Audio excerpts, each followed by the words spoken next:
அல்லேலூயா, அல்லேலூயா, அல்லேலூயா. தேவன் இந்த ஆண்டு முழுவதுமாக எவ்வளவு தீங்குகள் வந்தாலும் அந்த தீங்கிலிருந்து நம்மை மீட்டு நன்மையான ஈவை தந்ததற்காக கோடா கோடி நன்றி சொன்னாலும் போதாது. நமக்கு வாழ்நாள் முழுவதும் நம்ம நன்றி சொல்லிட்டே இருந்தாலும் பத்தாது.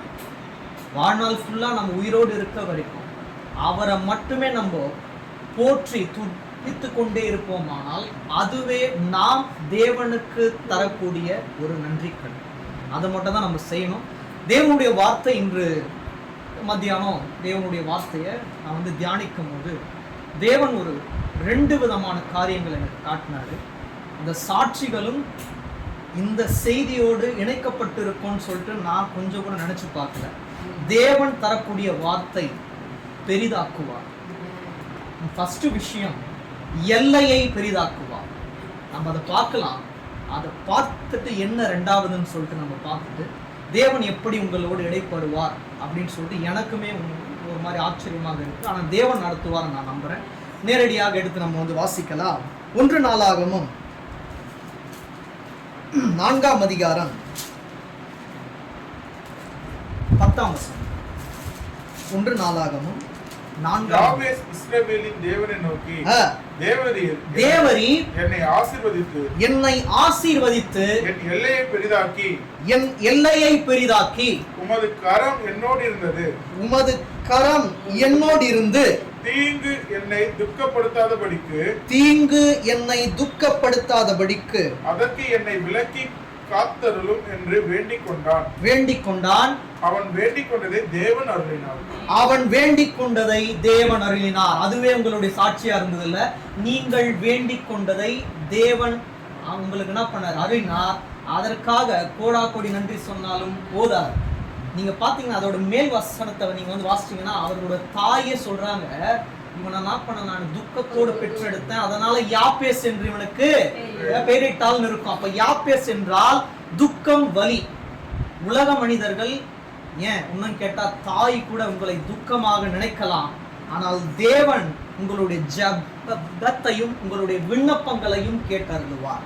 இந்த வழிகள்ல தான் ஒரு புது வழியை தேவன் ஆயத்தப்படுத்துவார். யாப்பேஸை எல்லாரும் என்ன பண்ணாங்க? அப்படியே ஒதுக்கி வைத்தார்கள். துக்கமான யாப்பேஸை தான் தேவன் என்ன பண்ணார்? எல்லாரை காட்டிலும் உயர்த்தி வைத்தார். 9 வாசியங்களை புரிய உங்களுக்கு. இந்த குடும்பம் தேவனுக்கு முன்பாக கனம் பெற்ற குடும்பம். அதனால் நீங்கள் கேட்டுக்கொண்டபடியே உங்களுக்கு தந்தருளுவார். அடுத்த வருடத்துல அவர் சாட்சி சொல்லுவாரு பாருங்க, புது வேலை கிடைச்சது, நான் நினைத்ததை விட தேவன் எனக்கு அற்புதமாய் தந்தார், எனக்கு சம்பளமும் நான் எக்ஸ்பெக்ட் பண்ணதை விட தேவன் ஜாஸ்தியா தான் கொடுத்தார், நாங்கள் வாழ்ந்து சந்தோஷமாக இருக்கிறோம்.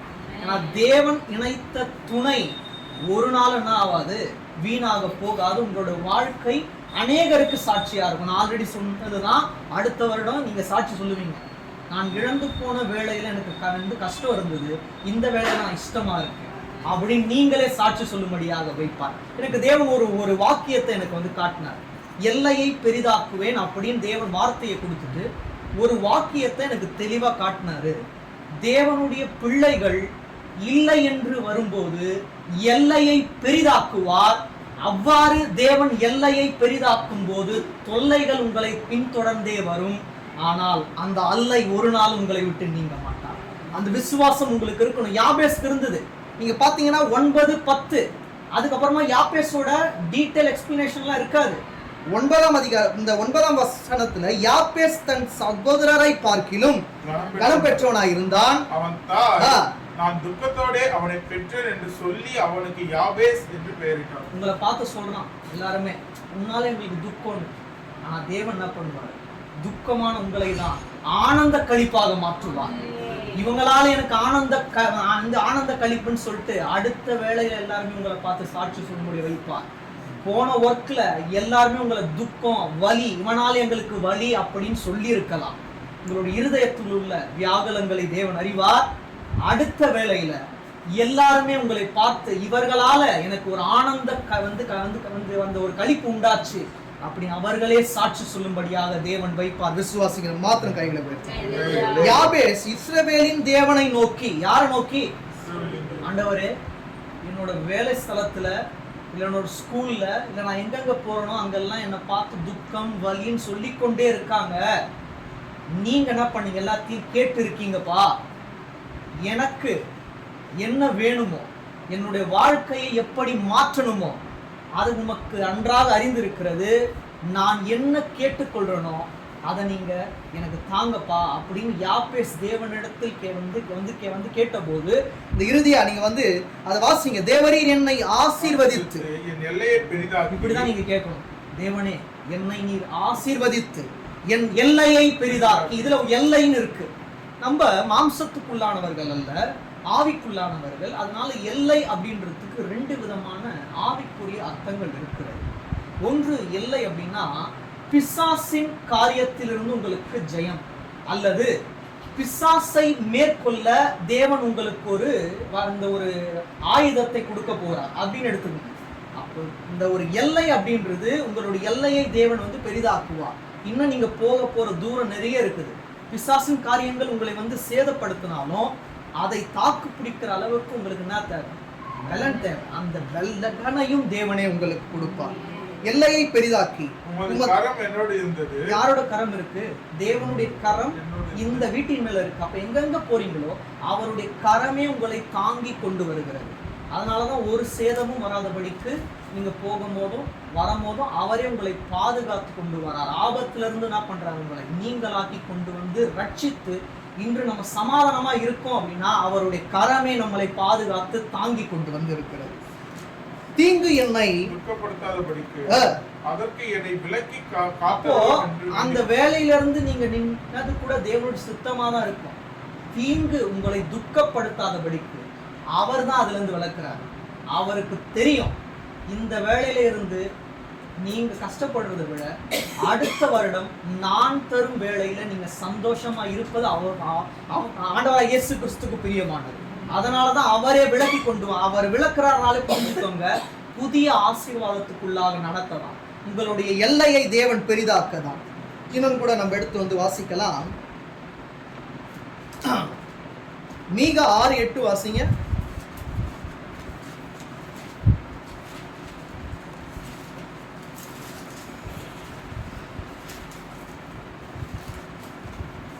மனுஷனே, நன்மை இன்னதென்று அவர் உனக்கு அறிவித்திருக்கிறார்.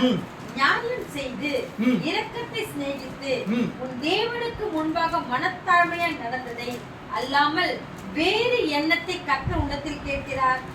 அப்போ மனுஷனே, நன்மை இன்னதென்று அவர் உனக்கு அறிவித்திருக்கிறார். அவர் உங்களுக்கு அறிவித்திருக்கிறார். ஆனா இன்னும் கூட அது மறைப்பொருளாக தான் இருக்கு. எது நன்மை அப்படின்னு நம்ம தேவனிடத்துல கேள்வி கேட்கும் போது தேவன் நமக்கு ஆல்ரெடி என்ன பண்ணிட்டாரு? அந்த ஆன்சர் கொடுத்துட்டாரு. நம்ம தேட வேண்டிய கடமைகள் இருக்கு. அது என்ன நம்ம பார்க்க போறோம். எடுத்து வாசிங்க. 1 பேதுரு 2:15. 1 பேதுரு 2:15. நீங்கள் நன்மை செய்ததினாலே புத்தியீன மனுஷனுடைய அறியாமை அடக்குவது தேவனுடைய சித்தமாய் இருக்கிறது. தேவனுடைய சித்தமாய் இருக்கிறது. அப்போ தேவனுடைய சித்தம் நன்மை. அப்போ நீங்கள் தேவனுக்கென்று தேவனுடைய சித்தத்துக்கென்று உங்களுடைய வாழ்க்கையை ஒப்பு கொடுக்கும் போது அது உங்களுடைய வாழ்க்கையில் நன்மையாக மாறும். அப்போ தேவனுடைய சித்தம் அந்த இது ரெண்டுமே வெவ்வேறு அல்ல, ஒன்று. அப்ப நன்மை அப்படின்றது தேவனுடைய சித்தத்தை நீங்கள் சரியாக செய்வதே அவருக்கு அந்த ஒரு உகந்ததான ஒரு நன்மை. இன்னொன்று கூட நம்ம எடுத்து வாசிக்கலாம். ரோமர் 2:18 வாசிங்க.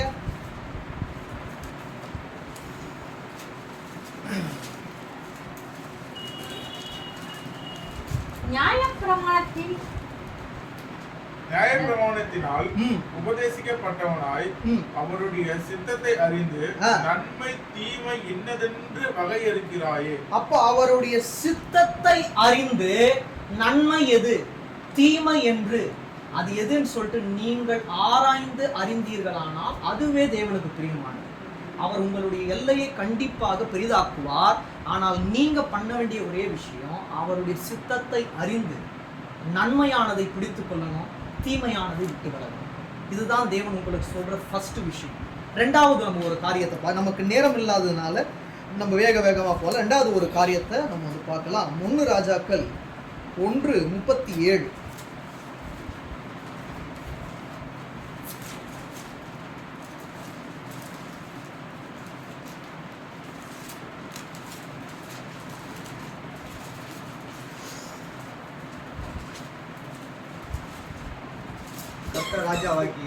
கர்த்தர் ராஜாவாகிய ஆண்டவனோட எப்படி இருந்தாரோ அப்படியே அவர் சாலமோனோடும் இருந்து தாவீது ராஜாவாகிய என் ஆண்டவனுடைய சிங்காசனத்தை பார்க்கிலும் அவருடைய சிங்காசனத்தை பெரிதாக்குவார். இரண்டாவது, உங்களுடைய சிங்காசனத்தை தேவன் பெரிதாக்குவார். அப்போ சிங்காசனம் அப்படின்றதுக்கான ஆவிக்குரிய அர்த்தமும் இருக்கிறது. கிருபை, அவர் உங்களுக்கு தரக்கூடிய கிருபையை தேவன் பெரிதாக்குவார். இரண்டாவது, உங்களுடைய பரிசுத்தத்தை தேவன் பெரிதாக்குவார். இந்த உள்ள அர்த்தம் நான் உங்களுக்கு சொல்றேன். சிங்காசனம் அப்படின்றது நம்ம மேலோட்டமா படிக்க கூடாது. அவருடைய கிருபை, அவர் உங்களுக்கு தரக்கூடிய பரிசுத்தம், அதன் பிறகு அதிகாரம், அதை தேவன் பெரிதாக்குவார். அதனாலதான் தாவீதை காட்டிலும் சாலமோனை தேவன் என்ன பண்ண பெரிதாக்குனார். ஞானத்திலும் சரி, அவரோட ஞானம்லாம் நீங்க பாத்தீங்கன்னா உங்களால புரிஞ்சு கொள்ள முடியாது. இன்று வரை சாலமோனை போல ஞானம் பெற்றவன் ஒருவனும் இல்லை. தாவீதை விட சாலமோனுக்கு ஒரு மேன்மையான ஆசீர்வாதம். அது போலவே தேவன் உங்களுடைய எல்லையை பெரிதாக்குறது மாத்திரமல்ல, உங்களுடைய சிங்காசனத்தையும் பெரிதாக்குவார். கிருபை பெற்றவர்களாய், பரிசுத்த ஜனங்களாய், ஒரு அதிகாரம் உள்ளவர்களாய் தேவன் உங்களை ஒரு பெரியவர்களாக மாற்றி ஆசீர்வதித்து வழிநடத்த போறார். இன்னொன்று கூட நம்ம எடுத்து வந்து வாசிக்கலாம். 1 தீமோத்தேயு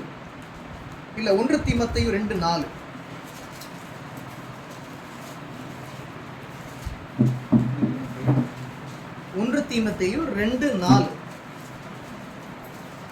எல்லா மனுஷரும் ரட்சிக்கப்படவும் சத்தியத்தை அறிகிற அறிவை அடையவும் அவர் சித்தம் உள்ளவராய் இருக்கிறார். அப்போ நீங்க நல்லா புரிஞ்சுக்கணும், எல்லையை கண்டிப்பாக தேவன் பெரிதாக்குவார், சிங்காசனத்தை பெரிதாக்குவார். ஆனால் இந்த 2 காரியத்திலையும் நீங்க அறிஞ்சு கொள்ள வேண்டியது தேவனுடைய சித்தம் தான்.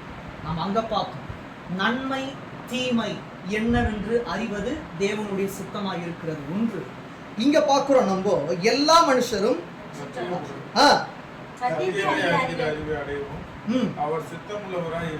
அப்போ எல்லா மனுஷரும் ரட்சிக்கப்படவும், அப்போ எல்லா மனுஷரையும் நம்ம அவருக்குள்ளாக ரட்சிப்புக்குள்ளாக நடத்தவும், சத்தியத்தை அறிகிற அந்த ஒரு அறிவு, இது ரொம்ப முக்கியமானது, சத்தியத்தை அறிகிற அறிவை அடையவும் அவர் சித்தமுள்ளவராக இருக்கிறார்.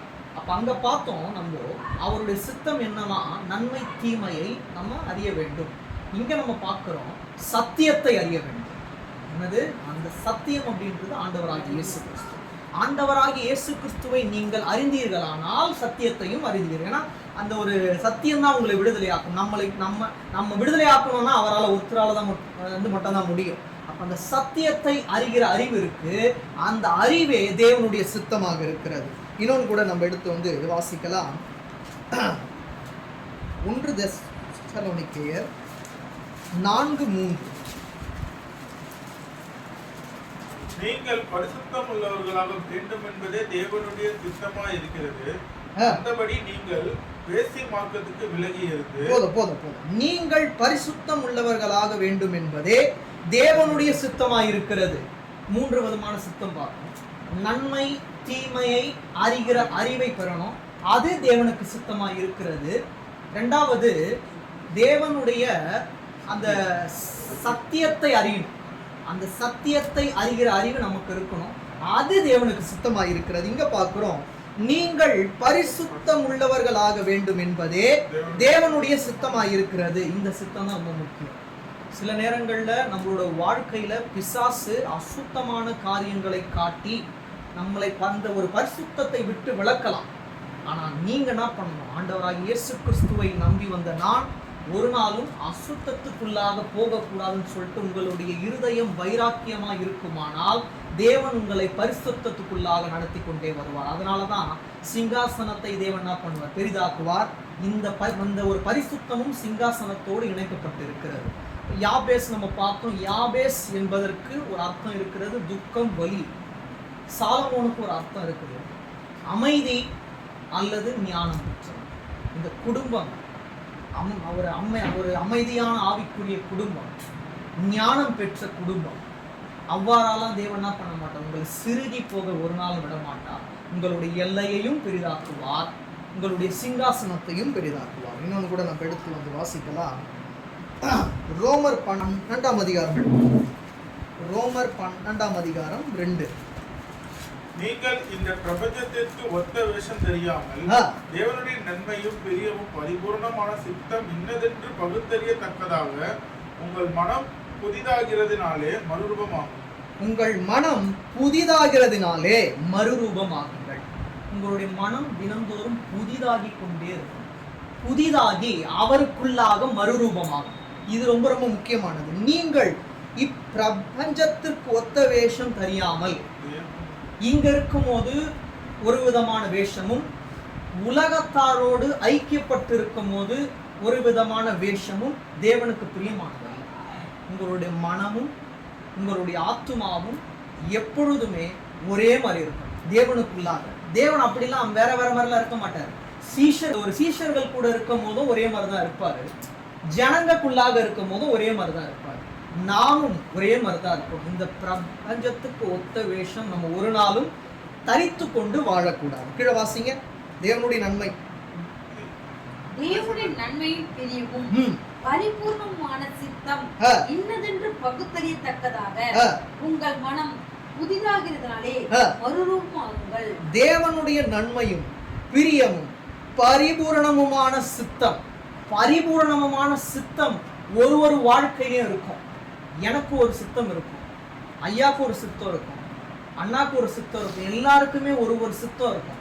ஆனா அதை என்ன பண்ண மாட்டார் தேவன், சில நேரங்கள்ல வெளிப்படையா சொல்ல மாட்டார். உங்களுடைய தனிப்பட்ட காரியத்துல நீங்க ஜெப வாழ்க்கையில உறுதியா இருக்கும் போது ஒருத்தருக்கும் ஒரு விதமான பரிபூரணமான சித்தம் இருக்கும். அதை நீங்க தான் அறிந்து கொள்ளணும். ஊழியர் பார்த்து உங்களுக்கு இதான் சித்தம் அப்படின்னு சொன்னா கண்மூடிதனமாய் கேட்டுக்கொண்டு அவர் எனக்கு சொல்லிவிட்டார், அந்த குரூப் தான் எடுக்க போறேன், நான் டாக்டருக்கு தான் படிக்க போறேன் அப்படின்னு சொல்லிட்டு நீங்க டிசிஷன் எடுத்து வாழக்கூடாது. அது தேவனால் உண்டான சித்தம் அல்ல. தேவனால் உண்டான சித்தம் எவ்வாறு வந்து நிறைவேறும் நான் உங்களுக்கு சொல்றேன். நான் ஃபைனல் இயர் முடிக்கும் போது இந்த சிஓஓ போஸ்டிங் எனக்கு வந்து கிடைச்சது. ஒரு குறிப்பிட்ட அமௌண்ட் சொன்னாங்க. அது பார்த்தா யாராக இருந்தாலும் அவ்வளோ அமௌண்ட்டான்னு சொல்லிட்டு விழுந்துட்டு இருப்பாங்க. 2019 சொல்கிறேன். நான் சொன்னேன், அவர் என்னுடைய ஃப்ரெண்டில் இருக்கார், நான் அவர்கிட்ட சொன்னேன், இல்லை எனக்கு எவ்வளோ கொடுத்தாலும் நான் தேவனுக்கு தான், இந்த வார்த்தை தான் நான் வந்து சொன்னேன், தேவனுக்கு தான் ஊழியம் நான் வந்து செய்ய போகிறேன், அதனால் இந்த ஒர்க் எனக்கு வேணாம் அப்படின்னு சொன்னேன். தேவனுடைய சித்தத்தை அப்பொழுதே ஒரு விதமாக தேவன் எனக்கு கிளாரிட்டி கொடுத்தாரு. ஆனால் தேவன் அழைத்த அழைப்பில் உண்மையாக இருக்கணும்னு மட்டும் எனக்கு ஒரு ஐடியா இருந்தது. இந்நாள் வரை நடத்தி கொண்டு வர அதுதான் தேவனுடைய சித்தம். ஊழியம் செய்வது தேவனுடைய சித்தம். ஊழியத்தை அன்றி வேற ஒரு ஒர்க்குக்கு போனோன்னா அது தேவனுடைய சித்தம் அல்ல. அதனால உங்களுக்கு என்னென்ன சித்தமோ அது தேவனுக்கு தெரியும். காலேஜ் முடிச்சுட்டு இந்த ஒர்க்குக்கு தான் போகணும்னு சொல்லிட்டு நீங்கள் பல விதமான டிசிஷன் எடுக்கலாம். நான் அவர் ஒரு சித்தம் வச்சுருப்பார். நான் உங்களுக்கு பல ஆலோசனை கொடுத்தாலும் அவர் என்ன சித்தம் உங்களுக்காக வைத்திருக்கிறாரோ அந்த சித்தத்தின்படி தான் அவர் வந்து நடத்துவார். அவ்வாறு அவருடைய சித்தத்திற்கு நீங்கள் ஒப்பு கொடுத்து காத்திருக்கும் போது உங்களுடைய எல்லையை பெரிதாக்குவார். உங்களுடைய சிங்காசனமும் பெரிதாகி அனைவருக்கும் நீங்கள் ஒரு ஆசீர்வதிக்கப்பட்டவர்களாய் விளங்குவீர்கள். இதுதான் தேவன் சொல்ற ஒரு முக்கியமான விஷயம். இது வாசிங்க மறுபடியும். நீங்கள் இந்த பிரபஞ்சத்திற்கு ஒத்த வேஷம் தெரியாமல் தேவனுடைய நன்மையும் பெரிய பரிபூர்ணமான சித்தமும் இன்னதென்று பகுத்தறியத்தக்கதாக உங்கள் மனம் புதிதாகிறதுனாலே மறுரூபமாகும். இதுல ஒரு வார்த்தை இருக்கு, இன்னதென்று பகுத்தறியத்தக்கதாக. மேலோட்டமாய் படியுங்கள் இல்லை, உள்ள அதுல ஆராய்ஞ்சு பகுத்தறியணும். இந்த சித்தம் தேவன் எனக்கு எப்படி வந்து கொடுப்பாரு. வேதத்தின் மூலியமா சில நேரங்கள்ல அவருடைய சித்தத்தை உங்களுக்கு வந்து வெளிப்படுத்துவாரு. சில நேரங்கள்ல ஊழியர் என்ன பண்ணுவார், ஒரு வசனத்தை வந்து சொல்லும் போது வார்த்தைகள் ஏதாச்சும் உங்களுக்கு டச் ஆகும். அந்த வார்த்தையை கொண்டு நீங்க ப்ரிப்பேர் பண்ணும்போது நான் ஏதோ எக்ஸ்பெக்ட் பண்ணேன், அன்எக்ஸ்பெக்டடா நீங்க கார் கூட நீங்க என்ன பண்ணிருக்க மாட்டீங்க. அது அது வந்து அன்எக்ஸ்பெக்டட். இந்த நாட்கள்ல தான் நீங்க புக் பண்ணணும்னா அப்பதான் வரும். அடுத்த வருடத்துல வந்து ஜனவரி மாசம் தான் கார் வரணும்னா அப்பதான் வரும். இல்ல இந்த ஒரு பிப்ரவரி மாசமா எப்போ அது தேவனுடைய சித்தம் எப்போவோ அவ்வாறு தான் நடக்கும். நான் ஆல்ரெடி சொன்ன பவுல் வந்துட்டு அநேக பட்டணங்களுக்கு போயிட்டு தேவனுடைய வார்த்தையை சொல்லணும்னு அவருக்கு ஆசை இருந்தது. ஆனால் என்னுடைய ஆசையை விட உன்னுடைய சித்தமே என்னுடைய வாழ்க்கையில் அற்புதமாய் நடக்கட்டும் அவர்கிட்ட ஒப்பு கொடுத்துட்டாரு. அவர் போக வேண்டிய பாதை வேறு. ஆனா தேவன் என்ன பண்றாரு, என்னுடைய சித்தம் இது இல்லப்பா, இதுதான் என்னுடைய சித்தம் சொல்லிட்டு வேற வழியை கொண்டு வராரு.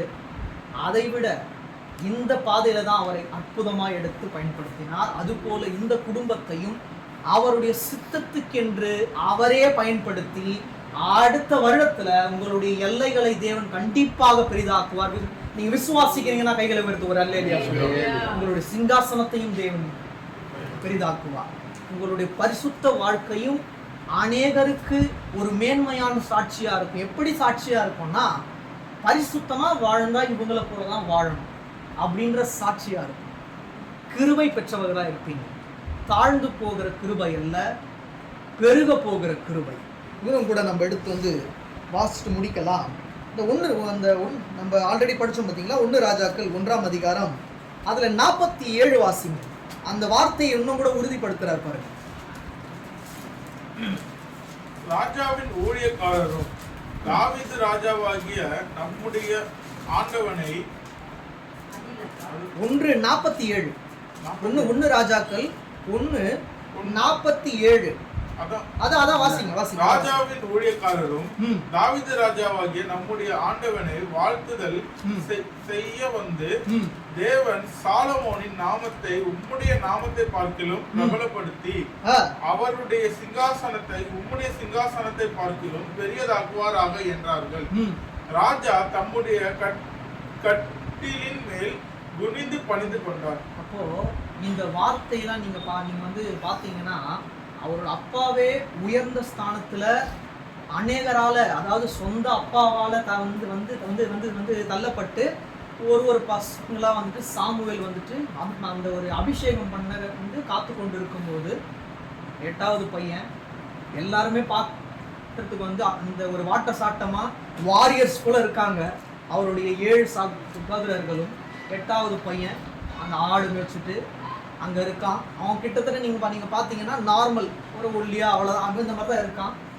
ஆனால் சாமுவேல் கிட்ட ஆண்டவர் வந்து பேசுகிறாரு, இன்னொரு பையன் இருக்கானா? ஆமாம், ஒரு பையன் இருக்கான், அவனை கூட்டிகிட்டு அவனை அபிஷேகம் பண்ணி. ஆனால் சாமுவேலுக்கு ஒரு வார்த்தை வருது, மனிதன் பார்க்கும் விதமாக நீ பார்க்காத, நான் எப்படி பார்ப்பனோ அப்படி பாரு. மனிதனோ தோற்றத்தை ஃபேஷியல் எக்ஸ்பிரஷனை பார்ப்பான், ஆனால் தேவன் நானும் இருதயத்தை ஆராய்ந்து அறிந்திருக்கிறேன். இவங்க 7 பேருக்குள்ளாக மாம்ச சந்தை இருக்கிறது, தாவீதுக்குள்ளாக மட்டும்தான் ஆவியின் சந்தை இருக்கிறது.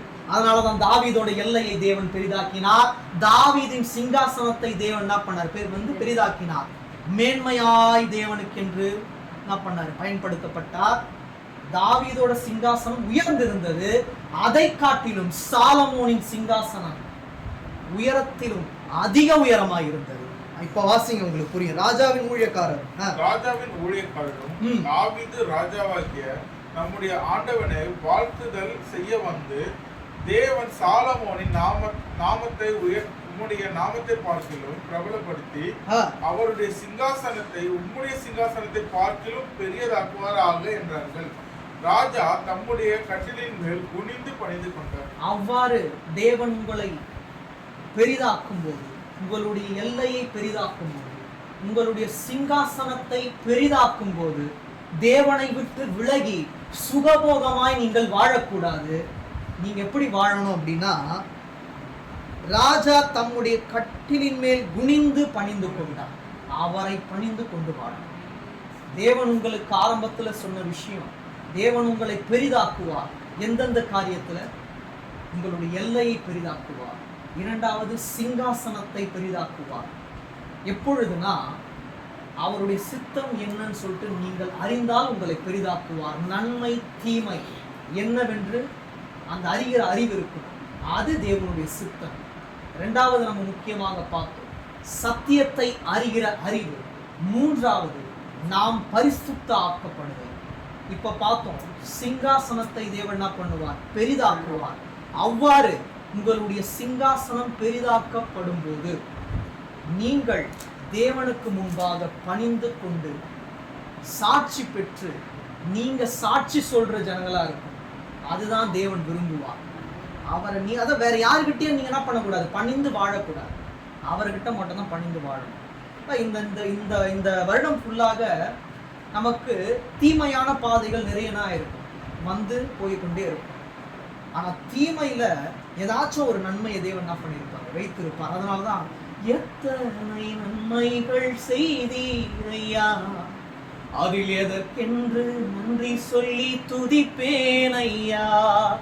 எத்தனை நன்மைகள் செய்தீரையா, அதில் எதற்கென்று நன்றி சொல்லி துதிப்பேன் ஐயா. அத்தனையும் சொல்ல வேண்டும் என்றால், அத்தனையும் சொல்ல வேண்டும் என்றால் 1000 ஆண்டுகள் போதாதையா, 1000 நாவுகள் போதாதையா. நீரின்றி வாழ்வேது இறைவா, உன் நினைவின்றி மகிழ்வேது தேவா. நீரின்றி வாழ்வேது இறைவா, உன் நினைவின்றி மகிழ்வேது தேவா. அதனால நல்ல ஒரு விஷயத்தை புரிஞ்சுக்கோங்க. உங்களுடைய வாழ்க்கையில தேவன் உங்களோடு இருப்பார், ஆனால் தீமையையும் நன்மையாக மாற்றுவார். அவ்வாறு தேவன் மாற்றும் போது உங்களுடைய காரியங்கள் அனைத்துமே பெரிதாக்கப்பட்டு ஆசீர்வதிக்கப்படும். எல்லையை தேவன் பெரிதாக்குவார். யாப்பேசின் தாய் கூட எனக்கு பிள்ளை பிறந்ததுனால எனக்கு துக்கம் என்று யாப்பேஸ் என்று பெயரிட்டான். ஆனால் யாப்பேஸ் சகோதரருக்குள்ளாக கனம் பெற்றவனாக இருந்தான். கனம் பெற்றதுனால அவன் கேட்கிற, ஆண்டவரே என்னோட வாழ்க்கையை நீங்க நோக்கி பாருங்கப்பா, என்னை ஆசீர்வதிங்க அப்படின்னு கேட்கும்போது தேவன் அவனுடைய வார்த்தையை கேட்டருளினார். கேட்டருளி அவனுடைய எல்லையை தேவன் பெரிதாக்கினார். அவன் தேவனுடைய சித்தத்தை உணர்ந்தவனாய் அங்கு காணப்படுகிறான். நாமும் தேவனுடைய சித்தம் என்ன என்று கண்டு நன்மை தீமையை அறிகிற அறிவு, சத்தியத்தை அறிகிற அறிவு, பரிசுத்தமாக்கப்படுதல், இது மூன்றையும் நாம் கை கொண்டு வாழ்வோமானால் அவருடைய சித்தத்தை நாம் கடைபிடித்து வாழ்நாள் முழுவதும் அவருக்குள்ளாகவே நிலைத்திருப்போம். அது மட்டுமல்ல, சிங்காசனத்தை தேவன் பெரிதாக்குவார். தாவீதின் சிங்காசனத்தை விட சாலமோனின் சிங்காசனத்தை தேவன் பெரிதாக்கினார். அவ்வாறு சாலமோனுடைய சிங்காசனம் பெரிதாக்கப்படும் போது அவர் பணிந்து தேவனுக்கு முன்பாக முழங்கால் படியிட்டார், பணிந்து கொண்டார். நாமும் நம்மளுடைய எல்லையை அவர் பெரிதாக்கும் போது, நம்மளுடைய சிங்காசனத்தை பெரிதாக்கும் போது அவருக்கு முன்பாகவே மட்டும் பணிந்து கொண்டு வாழ்வோமானால் இந்த வருடத்தை விட அடுத்த வருடம் வரக்கூடிய வருடங்கள் தேவன் நம்மை ஆசீர்வதித்து அனைத்து காரியங்களையும் பெரிதாக்கி அனைவருக்கும் ஒரு சாட்சியாக விளங்கும்படி செய்வார். கண்களை மூடலாம்.